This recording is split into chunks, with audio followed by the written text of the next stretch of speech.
ابھی ایک بچے نے کویشچن کیا کہ شوہر جو ہے وہ مارتا ہے بیوی کو. ایک دفعہ تو ایسا بھی ہوا کہ مس کیریج ہو گیا, حمل ساقط ہو گیا ہے, اور شوہر عذر یہ بیان کرتا ہے کام کی ٹینشن ہے. تو کیا ایسے شخص سے طلاق کا مطالبہ کرنا بالکل صحیح ہے؟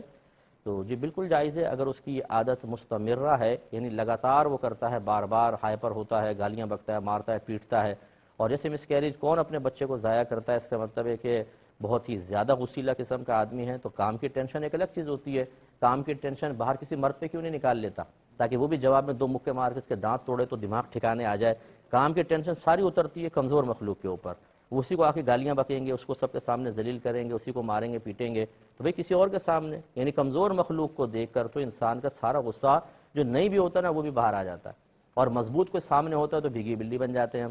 یہ غلط طریقہ کار ہے. بہرحال اس طرح مارنا پیٹنا شرعاً بالکل بھی درست نہیں ہے. اور اگر کام کی ٹینشن ہے, بیوی کا کوئی قصور نہیں, تو صرف برا بھلا کہنا بھی حرام ہے. یہ دل آزاری کرنا کس نے شرعی طور پہ جائز رکھا ہے؟ نبی کریم صلی اللہ علیہ وسلم نے اپنے آخری خطبوں میں ارشاد فرمایا, میں تمہیں تمہاری بیویوں کے معاملے میں تمہیں اللہ سے ڈراتا ہوں. اللہ نے کمزور مخلوق کو تمہارے تابع کیا ہے, ان کے معاملے میں ہمیشہ اپنے اللہ سے ڈرتے رہنا. تو ایسے شخص کو ذرا غور کرنا چاہیے, اگر اس کی بہن کو کوئی اتنا ہی مارے بہنوئی, اور اسی طرح گالیاں بکے, اور عذر یہ پیش کرے جی کاروبار کا ٹینشن ہے, تو آپ اس کا یہ عذر قبول کرنے کے لیے تیار ہوں گے؟ تو اس لیے بہرحال اگر یہ تسلسل سے ہے تو بالکل اس مسلسل ظلم سے نجات کے لیے عورت کا مطالبہ, طلاق کا مطالبہ کرنا بالکل درست ہے. بلکہ اس قسم کی سچویشن میں جب کہ عورت پہ شدید ظلم ہو اور خوف ہو کہ اس کی جان چلی جائے گی یا جسمانی عذر یا کوئی لاحق ہو جائے گا, یعنی ہاتھ توڑ دے گا, آنکھ توڑ دے گا, تو کورٹ سے 1 سائیڈڈ خلا بھی لے سکتی ہیں, جس کو خلا کہتے ہیں, ہم فسخ نکاح کہتے ہیں. اگر شوہر نہ مانے کورٹ سے لے لیں, یہ اس صورت میں خلا یہ بھی نافذ ہو جائے گا. ورنہ عموماً ہم منع کرتے ہیں کہ بغیر کسی عذر کے یا جھوٹ بول کے شوہر سے کورٹ کا خلا لے لیتی ہیں عورتیں, اس طرح طلاق نہیں ہوتی, وہ نکاح میں رہیں گی. لیکن یہ مسلسل ظلم سے بچنے کے لیے بالکل اس کی اجازت ہو سکتی ہے. تو لہٰذا مطالبہ طلاق اس صورت میں بالکل شرعاً جائز. لیکن یہاں ضمناً ایک بات سمجھا دیتا ہوں کہ کوئی بچی ہمارے اس بیان سے کوئی اپنے لیے مطلب کوئی منفی چیز نہ لے لے, کہ یہ بہت ہی جب ظلم کی زیادہ صورت بنے تب بعض بچیاں بڑی نازک مزاج بن جاتی ہیں کہ شوہر نے ذرا سی بات کہہ دی میں کے جا کے بیٹھ جائیں گی. کیا کہا تھا وہ شوہر نے مجھے رات کو 2 بجے ڈانٹ دیا تھا.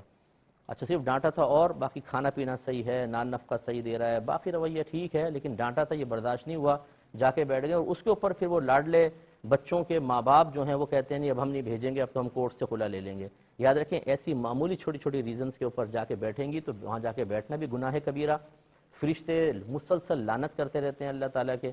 اور اگر آپ نے کوئی جھوٹ بول کر, کیونکہ اس طرح خلا ملتا نہیں ہے کورٹ سے, اللہ تعالیٰ ہمارے ان وکلاء پر بھی رحمت نازل فرمائے کہ جو خود عورتوں کو جھوٹ کی ترغیب دیتے ہیں کہ اس طرح تمہیں خلا نہیں ملے گا. تھوڑا سا الزام لگاؤ کہ تمہارا شوہر مارتا تھا, پیٹتا تھا, نان نفقہ نہیں دیتا تھا, شراب پیتا تھا, جوا کھیلتا تھا, غیر عورتوں سے اس کے مراسم تھے, اس طرح کی کوئی ویلڈ ریزن لکھو گے تو تمہیں نجات ملے گی. وہ گھر والے لکھ دیتے ہیں, اور پھر جب وہ کورٹ کا خلا نافذ ہوتا ہے, اب جج کو تو نہیں پتا کہ یہ سچ بول رہے ہیں جھوٹ بول رہے ہیں, وہ تو جو سامنے آتا ہے, کوئی گواہ سامنے آ گیا ان کے مطابق فیصلہ کرتے ہیں. ججز پر کوئی کلام نہیں ہے, ان کی گرفت نہیں ہے. لیکن جو بیچ میں یہ جو کھیل کھیلا گیا ہے, اس پر یاد رکھیں کورٹ کا خلا نافذ نہیں ہوگا. یہ عورت پہلے شوہر کے نکاح میں باقی رہے گی اور آگے نکاح نہیں کر سکتی ہے. اس پر بھی ضرور توجہ رکھیے گا. تو بعض لوگ ہماری کلپ کا بیان سن کر اس پر اپنے بہت بڑے بڑے فیصلوں کی بنیاد رکھ لیتے ہیں. خدا را میں یہاں پہ اگر کسی سوال کا جواب دیتا ہوں تو پرٹیکولر اس کویسچن کو سامنے رکھ کر دیتا ہوں.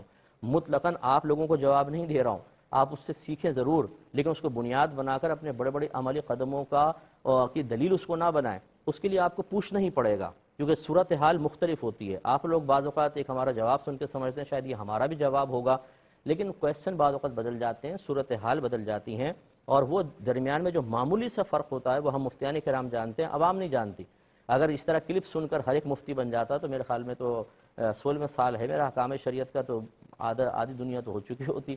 مثلا بہت سارے مسلمان ہو چکے ہوتے تو مفتی بن جاتے. ایسا نہیں ہوتا ہے. تو آپ ضرور جو آپ کا پرٹیکولر مسئلہ ہے وہ کسی سے معلوم کر کے پھر اس کا حل نکالیں, ادھر سے سیکھیں ضرور, لیکن اس کو عملی طور پہ نافذ کرنے سے پہلے کسی اچھے مفتی صاحب سے مشورہ انتہائی ضروری ہے. ہو سکتا ہے آپ کا مسئلہ تھوڑا سا جدا گانہ صورت رکھتا ہو. یہ کہتے ہیں کہ اگر کسی کے پاس منہ مبارک